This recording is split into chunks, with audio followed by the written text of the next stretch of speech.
Dr. Thomas Parham. I'm the chair of the cinema department at Azusa Pacific University in Los Angeles, and I am your host for Game of Thrones, Songs of Westeros. This panel is brought to you by the American Science Fiction Fantasy Media Track, and a couple of words. First off, no flash photography. Last year, somebody had a seizure. That's bad. So, still pictures are great, no flash. Moving pictures are also great. No webcasting, though. Start lining up for questions in both aisles. There's a volunteer with a mic. And without further ado, let me introduce our panelists. Our first guest credits include the television series Hollyoaks, The Bill, The Sarah Jane Adventures, and the miniseries Life in Square. As Sir Loras Tyrell, the Knight of Flowers, Finn Jones. Hello. What's up? He's known internationally as a DJ and has performed with groups like the Scissor Sisters. Other acting credits include Ripper Street and the Four Warriors. As Hodor, Kristian Nairn.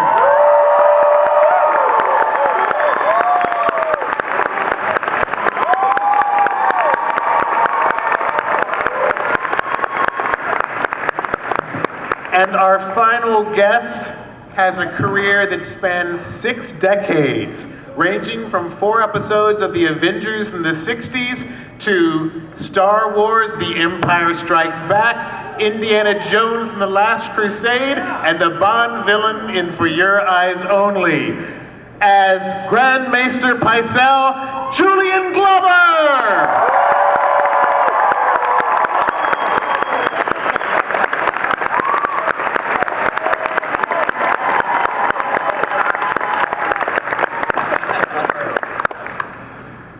So I have just a couple of questions for the entire panel, so I'll alternate. For every one question I ask, you get to ask like 5 or 6 or a lot, because we've got an hour together.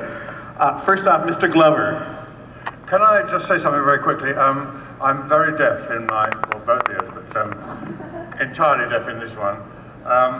So when questions and things come, even from our chair, I'll ask for them to be, he will tell me what the questions are, and if I have anything to say, I shall answer them. I'll start off. Mr. Glover, you have worked on just about everything that we sci-fi fantasy nerds have watched our entire lives. Do you have any favorite projects? I mean, Indiana Jones and Star Wars and Bond and The Avengers and lots of Shakespeare. Any favorite projects over the years or favorite people you've worked with? Well, a lot of my favorite work has been stuff you've never seen, indies and things like that. But of the big movies, which I've been really lucky to have done the big movies, I talk about a lucky actor. Indiana Jones is the one. It was a great surprise to get it. And when I got it, I couldn't believe I was in paradise. And with those wonderful actors and that fantastic director and a really interesting story. And I think quite an interesting chap to play. So that was my favourite movie of all of these. But I make it my business to enjoy most of what I do. What's the point of not? And unless you meet horrible people, which you very rarely do you? In this business, very rarely. It's a very honourable profession we're in, you know. And I admire the profession very much, and I'm very proud to be in it. Thank you. Okay, on this side. Hello. Okay, mic's working. To Finn, actually. So I think what I and everyone else wants to know is Sir Loras and Oliver going to be, making up in the next season? Don't ask. I very much doubt it. I think if Loras ever sees Oliver again, his head will be on a spike. Yeah, that's not going to happen anytime soon, I don't think. But I can't say anything about season 6, so sorry. On this side?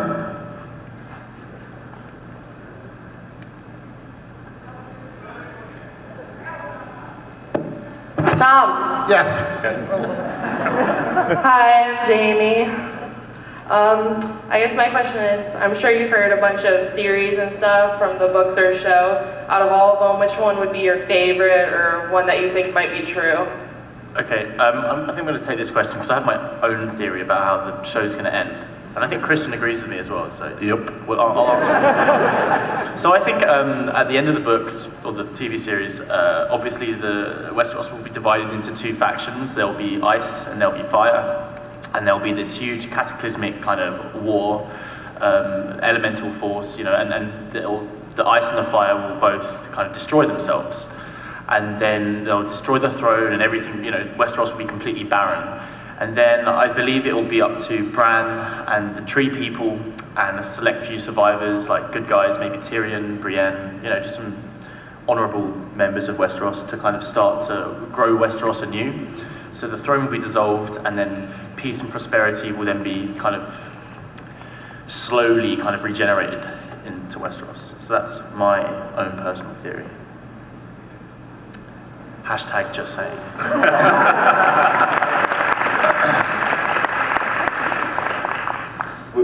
We don't have anyone else here. Nobody else? Okay. So Finn, how awkward are love scenes on TV? Because They're great, I love them. they're like awkward for the first 30 seconds because you're naked. And it's a little bit awkward, but after you kind of get over the fact that you're naked, it's really enjoyable because it's actually really relaxing. You've got nothing else to hide. You know, you're completely bare to everyone, the crew and your other actors, and you've got nothing else to do other than just perform and give as good as you've got. So I really enjoy all the intimate scenes. You can really connect to the other person. You know. Literally. Yeah. Literally. Yeah. Kristian. Yes. So Groot like totally stole Hodor's jam. I mean the whole monosyllabic thing. Yeah. Obviously, Hodor came first and is much better. No, he does a good job. I mean, obviously it's a very popular internet meme. My Facebook wall is spammed literally for the last 6 months. With memes of me and Groot and stuff. But yeah, you know, I'm not going to sort of put myself up for any other monosyllabic parts. I think Hodor is the one for me. I'm going to stick with that. I have more in my repertoire than just Hodor. But I love the guy. I hopefully that comes across. I absolutely love Hodor. I wouldn't want anyone else to play him. I think he's a really cool guy. And yeah, the lines are great.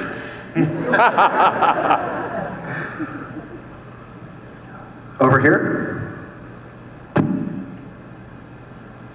One of the best things about the TV show is the amazing sets that are there to play against. What is it like for you as actors to walk onto these incredible immersive sets?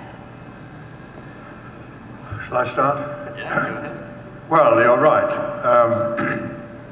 They are fantastic.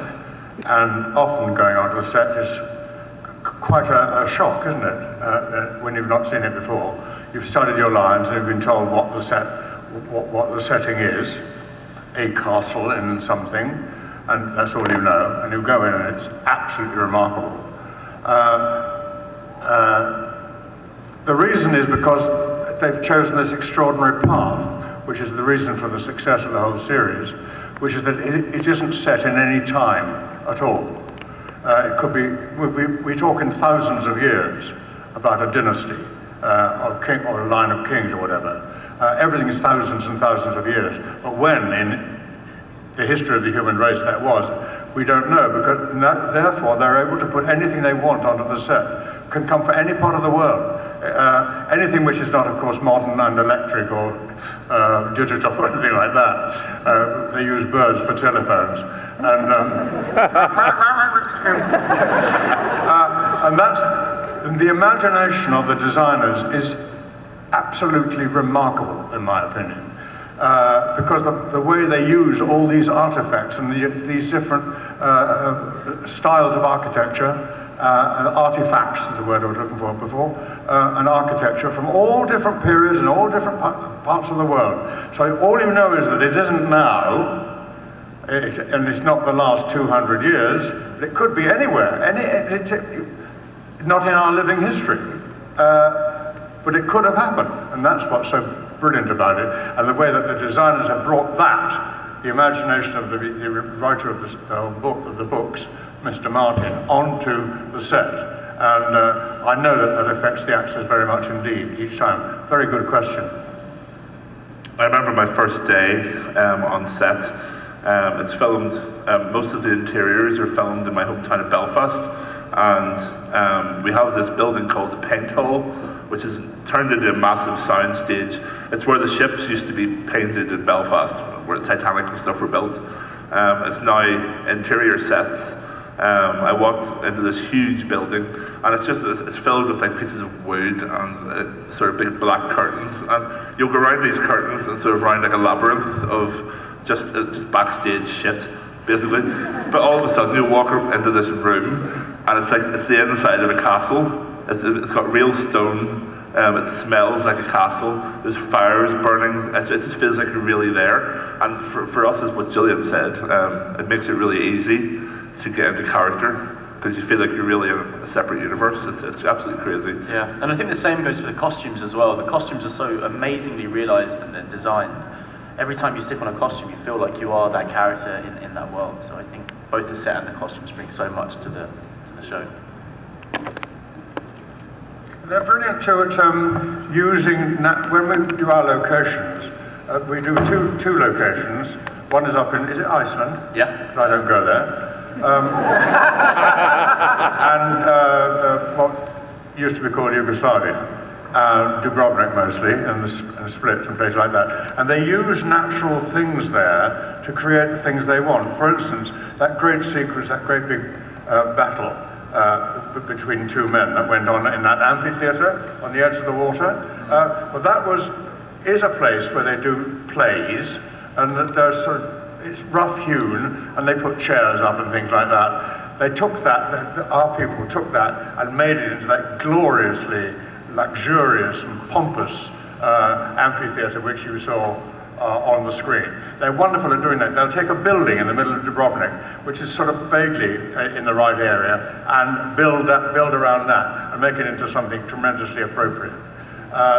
And of course the costumes, you're quite right. Brilliant.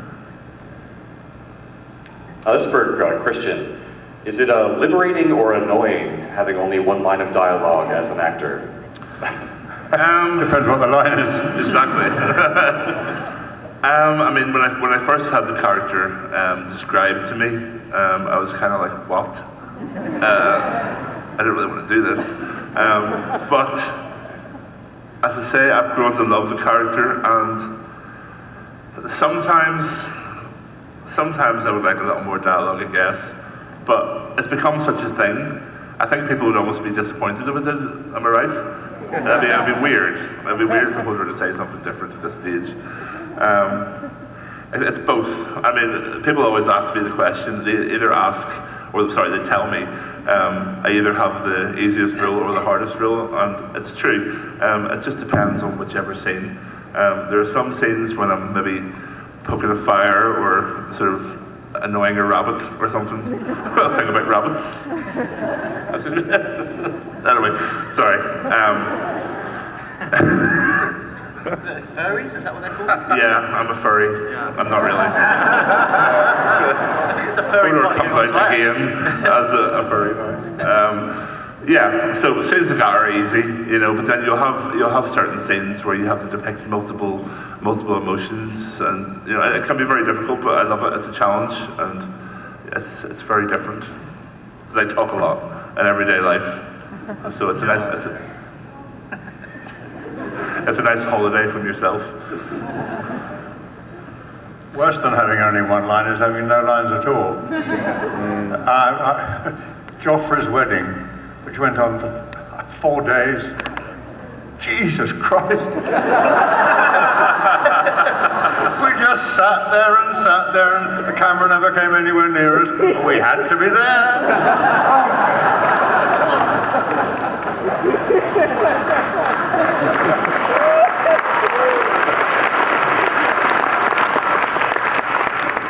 Over here. this guy? For Finn. With recent rumors of the show possibly finishing before the books, does that disappoint you a little? No. Show finishing before the books finish. I've never heard that. No, not really. I kind of see them as both separate entities, really. I mean, they're both telling the same story, but from very different angles. And I think one should enjoy both the books and the stories in completely different, different. So yeah, no, not really. Sorry. I've never heard that rumor about it stopping before the books. I've heard rumors about it going on beyond the books. I see no reason why it should stop. If people are clever enough to write the scripts and keep in the same thing as George Martin, I see no reason why it should stop. Yeah. People get killed, go on for 25 years.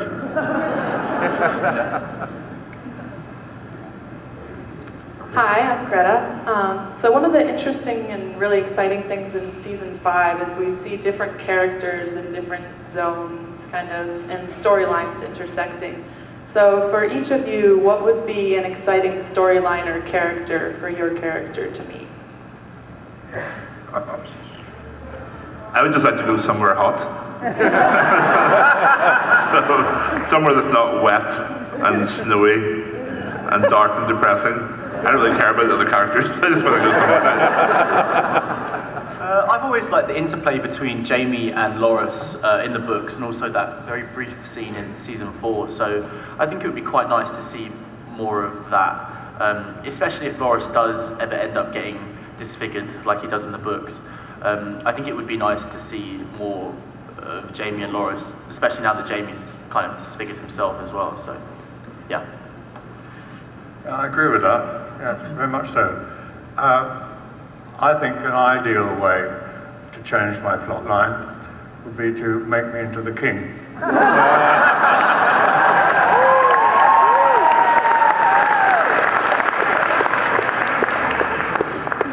Over here. Of course, you know we're not allowed to divulge anything. This is quite serious. Seriously, we are not allowed to divulge anything at all what goes on. Our scripts come with our names printed across, and that's the only script there is with our names on it. We're not allowed to show anybody, tell anybody what's coming up. I should think it's a sackable offence if we did. Seriously, because they want to keep that thing going. You can argue with whether that's a good idea or not, but that is the case. So don't try to ask us. Over here. Hi there, this is for Mr. Glover. Your long history of acting has obviously taken you through computer-generated things and new technologies. How have you, seen your acting adjust based on new technologies and, interacting with environments that might not be there? Well, yeah, that's been going on for quite a long time. The blue background has been going on for 50 years. But you're quite right. I find all this technology fantastically helpful.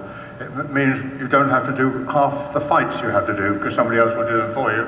And they'll do it much better, and I have a different background to it. I don't mind it at all. In fact, I like it. Of course, I'm sure even the young people here have gone through more primitive filmmaking. I mean, Doctor Who, for instance, when any of you have seen it, I remember in the very early Doctor Who, where I pulled my face off, and there was something else underneath it, quite unpleasant to look at. And that was done without any digital help at all. That was done by clever cross-cutting. And also in Indiana Jones, at the end of it, when I blow out, when I take the wrong drink, you chose poorly, that was, Spielberg wouldn't have any trickery there. You know, I'm going to shoot it like it would have been shot in 1935. So he did it with cuts. And my face gradually changed with makeup and all that. And so it was done actually on the floor. So we're all used to doing that. But I don't know whether you agree, but I find digital work really helpful. And when you see the show at the end, you think, my God, was that where I was? Like when I did Star Wars, and I was driving that machine, I didn't know what my fighting... I just had a blue screen behind me, and then suddenly I was driving a giraffe.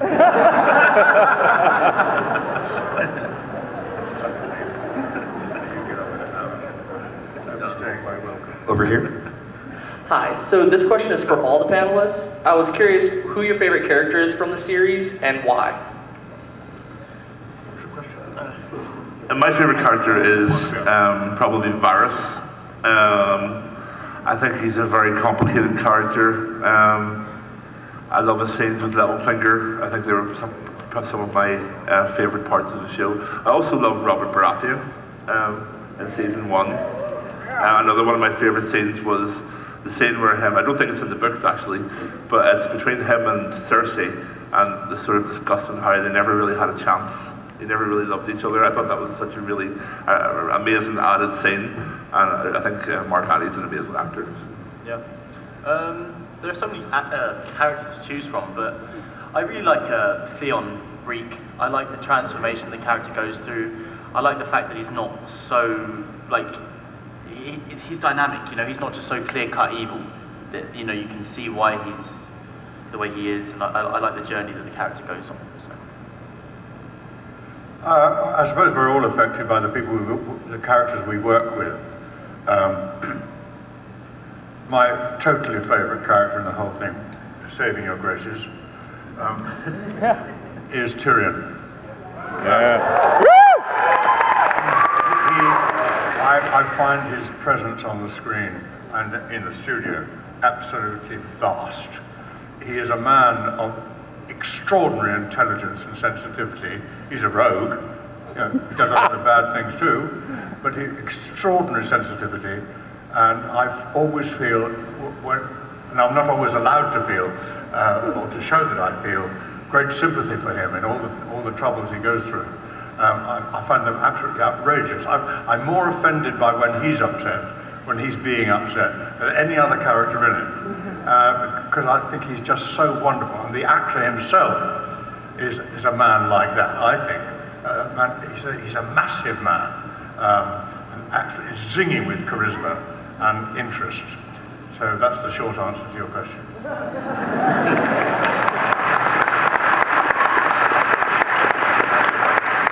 Over here. This one is for all three of you. One of the best parts about watching the show and reading the books is you're following the storylines of all these characters who don't know about each other and never interact. Is that true for the actors as well? Are you waiting with the fans to see the season and figure out, oh, that's what that guy was doing running around King's Landing? Sorry, can you explain the question again? So, what was the question? What is the question? Do the individual actors know what all the other actors are doing, or do they have to wait until the season comes out to find out what's going on? Do you watch when the scripts come through? Do you read the scripts? Think about the actors. Yeah, or do you just wait until it's on TV and then see it? I don't know. Sometimes I read the scripts, sometimes I don't. I haven't read all the scripts for season 6 yet, so I think I'm just going to watch it as it comes on TV. But season 5, I read all the scripts and I really enjoyed them. So it all depends, really. I love watching the TV series when it comes out.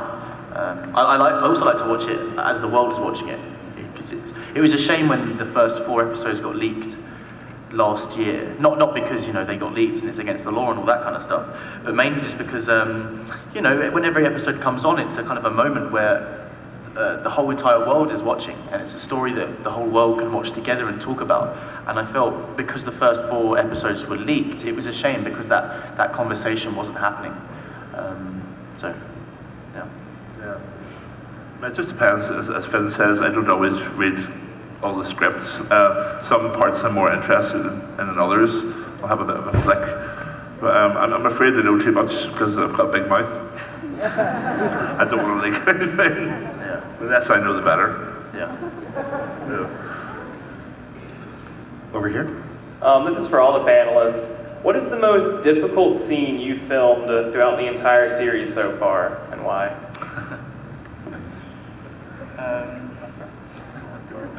Okay, so probably the weirdest scene was probably the scene where I had to shave a guy's chest and then give him a blowjob. That was also the first scene that I'd ever filmed on Game of Thrones. Yeah. So I literally just turned up and I was like, oh, okay. So this is what I'm doing with the rest of my life. But it was great, like working with Gethin and the whole crew, it was really professionally handled and we had a lot of fun that day. Yeah, super weird. Yeah. Okay, mine also involves genitals. I did a scene in season 1 where I had to have a very large and unwieldy prosthetic wang attached to my groin. This was not just a free-floating object. It had to be attached to me somehow. So it was on a horrible G-string thing, which had to be CGI'd out. Good use of CGI there, HBO. And they had to plot the pubic hair in with mine. So some poor makeup girl had to sort of, I had to weave it in and glue it on. So we got to set, which was supposed to be a closed set. There were 200 people there. There must have been 200 people, all in a circle, including the people who owned the land that was being filmed on. Why were you there? Why were you there? And it was raining because it was Belfast, it always rains. And we had to keep resetting because there were a pair of pheasants there was one on either side of the set, and they basically wanted to have sex with each other. And every time I left the bush, they would hear this noise like, "Arr!" And I had to reset. So that was the worst day of my life, never mind on Game of Thrones. And the worst thing was, I was still finding bits of false hair and glue in my pubes for about a month and a half. Yeah, like picking them out. So there you go, that's my story.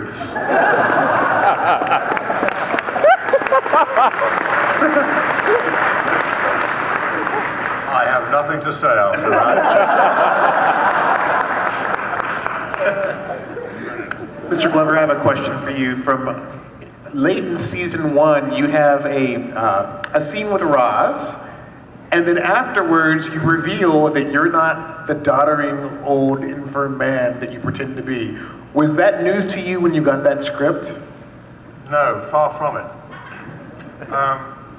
Here, as a tale will unfold. I've been doing the show for about 3 weeks, and I got really bored. Just sitting at a table being an old fart who hadn't got anything to say, and nobody wanted to say anything to him anyway. And I went to the writers, and I said, this is no good, I want out. You don't need this character, he's completely useless to anybody else. You would agree, wouldn't you? What's he there for? Anyway, they said, yes, right. Well, I had a little dream that night about what I would like to happen. This is absolutely true. What I would like to happen. It was only a dream, for God's sake. You can't alter these things. And 2 days later, they came up to me and said, how would it be if actually you weren't such an old dodderer, that you had a lot of other things going on? And I said, well, that is precisely what I'd like you to do.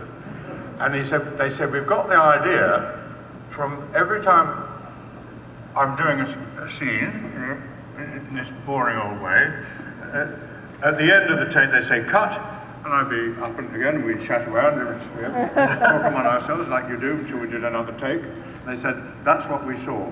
And we saw the old man turning into, I hope, quite a virile old man, but not an old dodderer. And so they wrote that in, that scene. However, I have to say, they did not continue with that. They didn't give me the continuing storyline on it, except for one scene, which was with Tywin on a beach in Dubrovnik, where I now come in with some news for him, and he says to me, I sussed you, I know where you are. I know where you are, and I can see what you're doing. Why are you doing all this? And I then realize I've been found out, and I stand up to my full height, and I tell him why. I'm determined to die in my own time. Not the time when all you people keep on getting killed and things. I'm a very old man. I'm determined to be buried in my own grave and get a proper funeral and a memorial. And that's why I'm doing what I'm doing. That scene was one of the best scenes I've ever played in the theatre. They cut it. Oh. So that's I'm afraid, a very long answer to your short question. However, I can't say anything at all, but I'm going to be doing season 6. Yeah.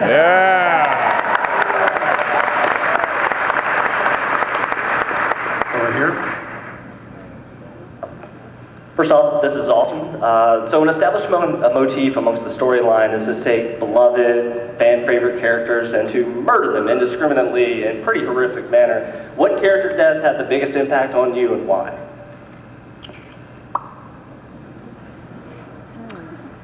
Just so many, isn't there? Visually, I thought Oberyn's death was pretty impressive, and that's one that always stands out in my mind. Just the moment you think he's going to win, and you think he's going to win, that last moment where the mountain just knocks out his teeth and then gouges out his eyes. But yeah, I don't know. I think the most dramatic and the most painful death I've felt was definitely Catelyn Stark. That sort of death cry she lets out.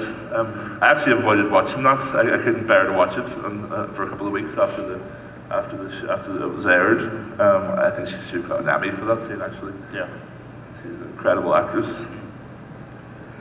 Well, I found the whole one scene the most horrendous thing in it. What do you call it? The Red Massacre? The Red Wedding.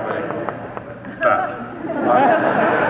Because it went on for such a long time, and there were so many individual pieces of gore, which it was so cruel. I think that's what was so horrible about it. A lot of it's cruel. God, we know the whole series is cruel. But that particular scene just and I'm very unshockable in the cinema. God, we all are, we're so sophisticated. But that really shocked me. It really, truly shocked me. That's my... My question is for all of you. I was wondering, what do you do to get yourself into the character before you start filming? Quick cup of coffee, bend over, come and drive. I mean, get drunk. That's not true. I mean, you just have to put the costumes on and be on the set, and that really puts all the character on for you, and then just learn your lines, get on with it. Really, there's no kind of magical thing that actors really do in their trailers. I guess some do, but I think the majority just get on with it. It's not that sort of material, is it? Yeah, no, it's not. It's not Chekhov, and it's not Strindberg. It's wonderful stuff, and there's no good or worse thing about either sort of thing. But with Strindberg or whatever it is, you have to think beforehand. Where am I? God, what am I doing? What have I just done? In order to get into the right thing. With this sort of material, you have a bit of that.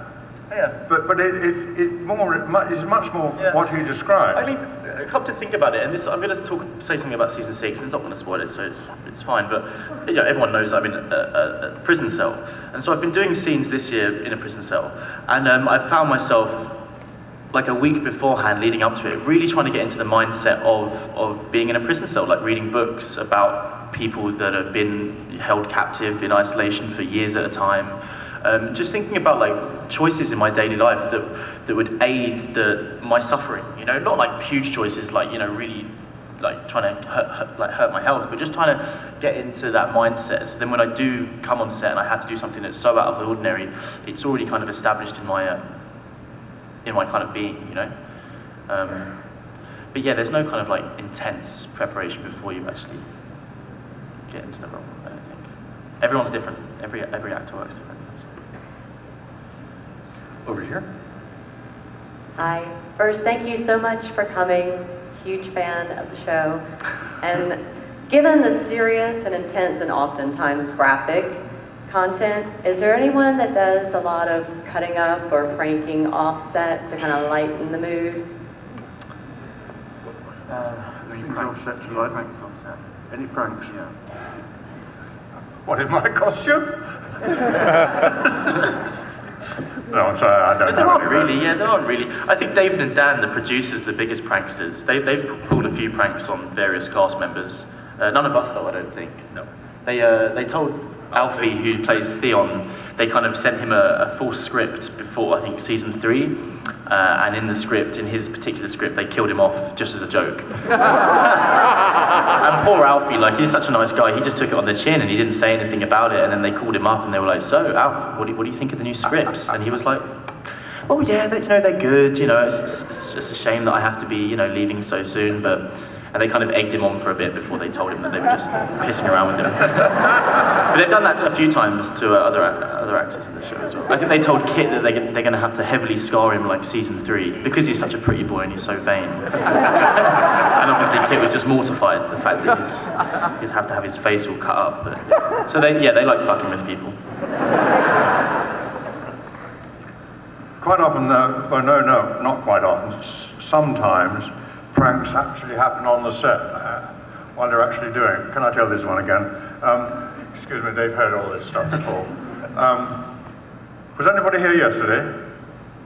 Oh, thank God. Oh, there are some. You've heard all this. Anyway, when I was doing For Your Eyes Only, the Bond film, there was a big exterior scene, a dinner scene, a night scene, night shoot, and beautiful location in Corfu we were, and we started doing the scene, and the local posh people thought it would be rather fun to go on and be an extra in a Bond film, so they all came along in their glad rags and had a lovely time, a lot of white wine. By 2 o'clock in the morning they were there. Not drunk, just so tired, because you get very, very tired on night shoots anyway without drinking. And so they started to wander off. So I'm afraid that's my phone. Yes, darling. No, I can't talk to you now.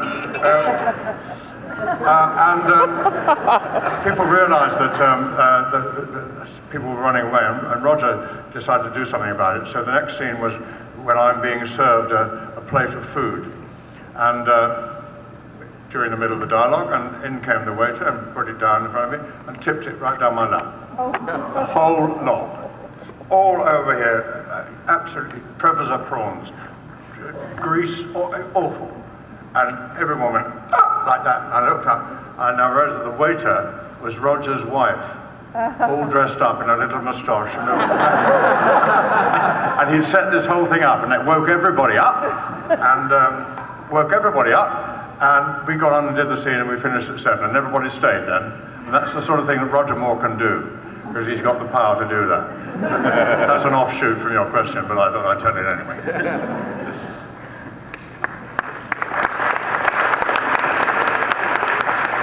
Over here. So for the members of the panel that have read the book, when you reflect back at the seasons that you've done, when you think about the books and in reference to that, what do you wish had happened to the storyline? What do you envy about the books? What would you have liked to have seen? Well, I know I've read the books. Have you read the books? Obviously, Loras has changed quite a lot from the books and the TV series. But I like that Loras has stayed kind of pivotal within King's Landing, and he's not gone off to Dragonstone and done all that kind of stuff, because it just keeps it more relevant. He's in with the key players in King's Landing, and it just kind of makes more sense. So I'm happy with the way they've changed Loras. Yeah. I think everything they change from the books is to make the story more concise, and it stops it kind of getting too diluted, because you only have a certain amount of hours to tell the story, so they need to keep it, strong and pure. So yeah, I think the writers are doing a great job. I never read the books of adaptations, and it's a very conscious thing.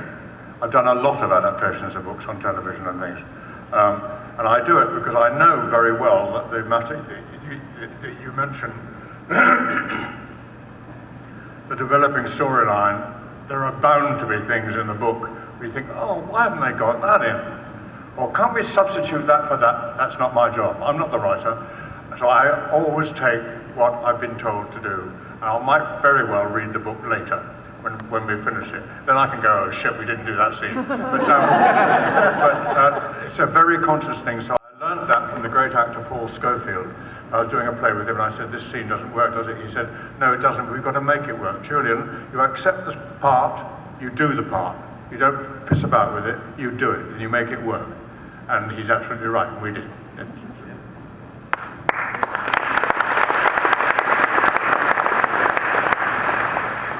I have a question for all three of you. Are there any characters that you wish your character interacted with? Because all the storylines are so separated. Are there any characters, boy, I wish I had a scene with Danny, or I wish I had a scene with Snow?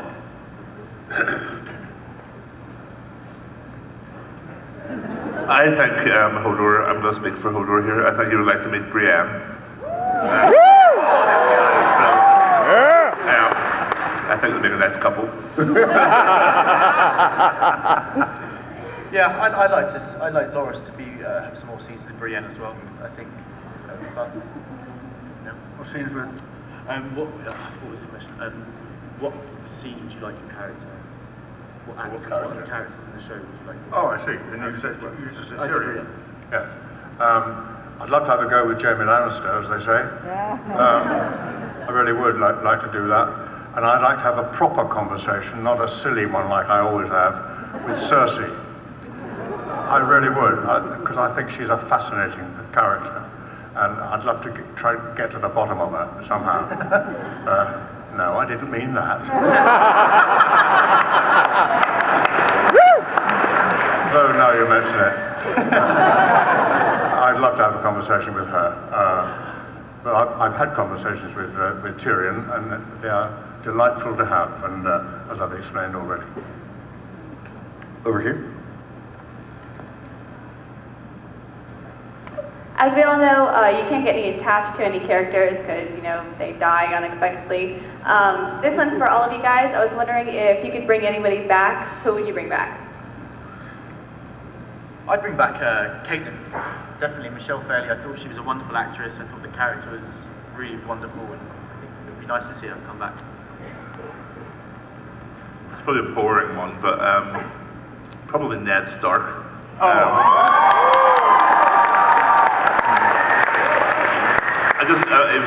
Sean was such an intrinsic part to season one. It still obviously his death set up the entire show, but I still feel like he was cut short slightly. So I'd definitely bring him back. I think that I cannot agree with you more. An example of the braveness of this whole show and of the people who produce it. When I got the script for episode 9 of the first series, I'm sure we all did the same thing. I first of all flicked for my bits, of course, that's what you do. And then I started to read the script, and I got to the end, and it said, Ned Stark has his head cut off. And no. I consciously went back to the beginning, and I read every single word of everybody's lines, all the stage instructions, where we were, to make sure that I hadn't missed something which explained this thing, which of course was not going to happen at the end of the show, at the end of the season. And I got to the end, and Ned Stark had his head cut off. It was amazing. That was killing off Hamlet in the middle of the third act. and they've gone on without Ned Stark, and it's got better and better and better and better. I would adore to see Ned Stark come back and put the whole bloody thing right. Yeah.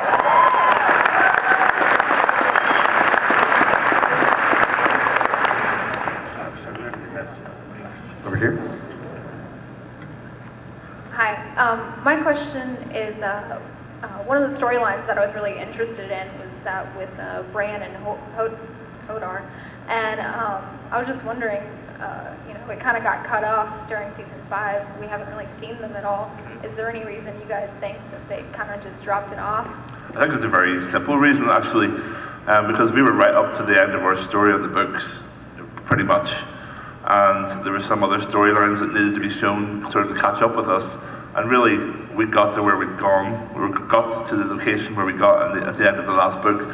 So it just gave us a bit of a breathing space, really. I'm sure they're going to pick the story back up again. I know Isaac has said stuff in the press, but I can't say too much about it, unfortunately. But I think we've got some pretty cool stuff to come, and we'll definitely be picked back up again.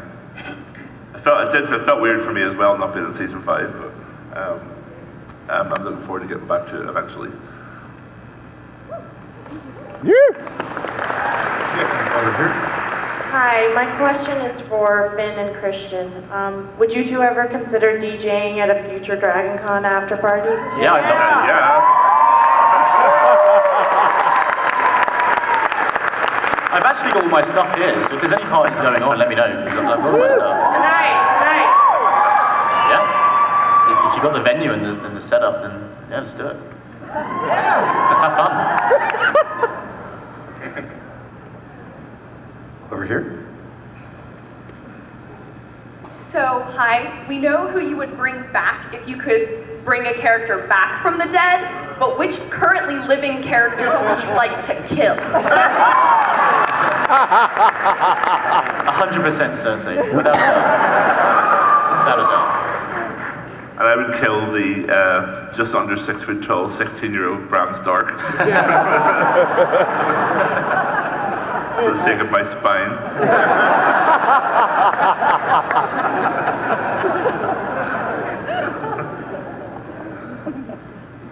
Pretty well everyone. Yeah, it's a horrible lot of people, aren't they? You've seen Series 5, haven't you? Yeah. Yeah. Well, when Cersei got it, I was really delighted. And my delight, Julian was delighted, and so was Pycelle, of course. And I was especially brought over to Belfast when they finished shooting everything to do my reaction to her walking down the street like that. And just me in the whole of that bloody studio.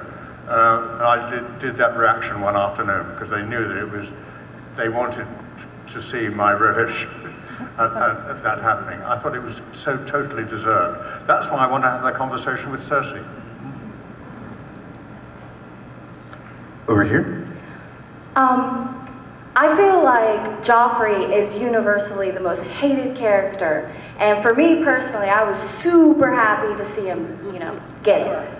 But which is like the character that you hate the most, the one that you see or experience, and you're just like, ugh, hate. I mean, I think it's difficult to say because even Joffrey was a loathsome character, but I absolutely loved him. I actually miss him from the show. I miss his horrible, festering presence. I think sometimes the best villains are the best characters. I do. I miss Joffrey, and yeah. Oh yes. But Joffrey's, in my opinion, Joffrey's death was not nearly bad enough. I really wanted him to suffer. I really. Then another example of wonderful script writing. In Series 1, you will remember, he's standing on the edge of a parapet, and she nearly comes and push him over, and we're going to, oh yeah! And she's stopped by, the hound, yeah. A hand goes on her shoulder and stops her doing it. That planted the possibility. And so the frustration as the series went on and on and on that he wasn't getting it, that he kept on getting his will and being so ghastly, that was what's so brilliant. And that's why, in my opinion, his death was not bad enough. It was pretty bad, but not bad enough. You're quite right, young lady. You want him dead. Over here. Yes, Game of Thrones has become like a religion to a lot of us. I was wondering, are there any TV shows that you guys are watching that you feel the same way about? I just started to watch a television show called Mr. Robot. Has anyone seen it? It's absolutely amazing. It's one of the best TV shows I've seen in a long, long, long time. Like super clever, super slick, like just really current, and yeah, I like that, and I like Adventure Time. I'm completely obsessed. Adventure Time is like a religion to me, so I get that. And I really enjoyed a television series called Transparent, which was on Amazon. It's about a dad in his, I think he's like 60 or 70, going through a transition from a dude to a girl, and it's just a wonderful television series. So they're my top picks. My top TV show of the last few years, actually, I'll be super impressed if any of you guys know it. It's a remake of an old 70s, 80s TV show from Australia, and it's called Wentworth. Wankworth? Wentworth. No, it's not porno. Not saying my favourite thing isn't the porno, but it's called Went, W-E-N-T, Worth, and it's set in an Australian women's prison. And no one knows it. Nobody, not one single person. She knows it. You just feel sorry for me. It's so brutal. It's just as brutal in some ways as Game of Thrones, and so depressing, and it's just like my life. It's really, really good. It's worth a watch. Wankworth. Wankworth. No, Wentworth. No, I'm sorry, you can't ask me that question. I'm far too old. I mean it. I don't watch those sort of things, and I look around the signing panel here, and there's so many people who are terribly famous indeed, and I have no idea who they are because I don't watch the series. So it's not their fault, it's my fault entirely. So I can't answer your question. Over here. Question for all of the panelists. Do you think that the way the story has been told leaves any room for redemption of the sort of, I don't know, heroic eucatastrophe that we've come to expect from fantasy? What are you saying? Is there going to be a happy ending? Not necessarily a happy ending, but can there be a heroic ending? I think so, and I think it's going to be Bran that is going to be the true hero. There's many reasons why I think this. There was the moment where he touches the weirwood tree in season 4, I think, and he has these visions, and one of his visions is a dragon flying over King's Landing, coupled with one of, I think it's Daenerys' visions, when she goes to King's Landing and she sees that the whole the throne room's been burnt out, and then there's another bit end of season 4, I think, when the old tree guy says to Bran, "You won't walk again, but you will fly," and I think Bran's going to learn how to walk a dragon, and I think he's going to become a real hero in the story, and I think, you know, maybe him and the other Starks will then get together, and I think they'll be the heroes at the end. I would back that. I like that. Yeah. Concur. Down with Daenerys. She's no good. Yeah, boo. She's a false Boo. messiah. She is. She's a false messiah. She's not. She's just not for me. If there were a heroic ending, that would be the end of the series. It would be, because that's not what it deals in. If you've dealt with a wonderful heroic ending, these things that go on, and that's the strength of the series, is that there ain't going to be no heroic ending. You'll have your affiliations to different characters as the story goes on. You'll be sorry when some of them go, pleased when some of them go, but this whole thing, that's the whole point of it. It's a Game of Thrones, and it goes on and on and on and on and on. That's why I say it wouldn't surprise me if I won't be here, but if it goes on for 25 years.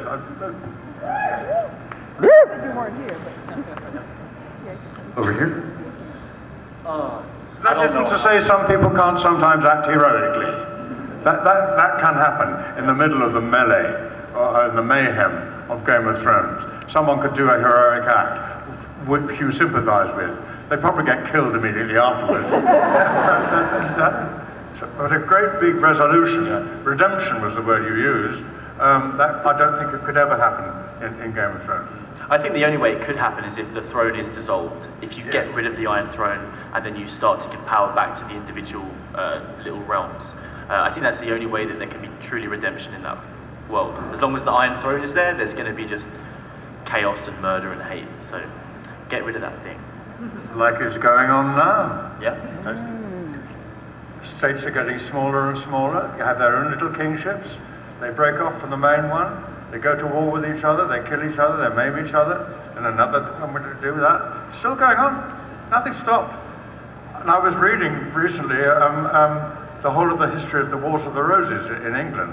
And I realised that Game of Thrones is so based on that, it's uncanny, because all those ghastly things, you couldn't invent anything that's not happened already, in good things and bad things. And that's another great strength of the book. We all understand it, we all recognise it. We might think Cersei's an absolute ghastly woman, but now we're so intellectually sophisticated, we know there must be some sort of reasoning for this. And well, I've said enough. I always say too much, I'm so sorry. No.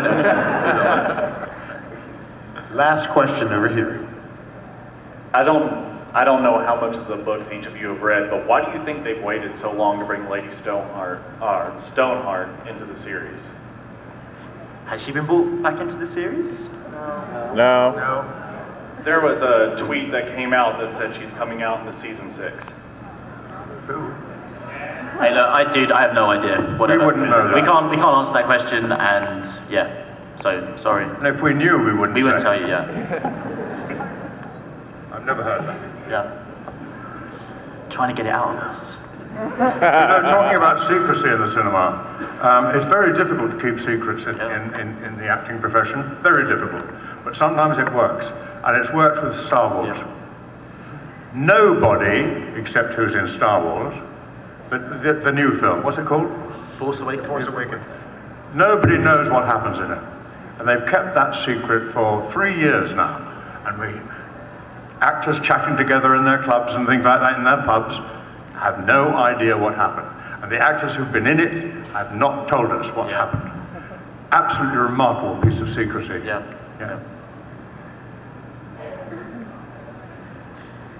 Sadly, we are out of time. Please join me in thanking our guests. All right, thank you.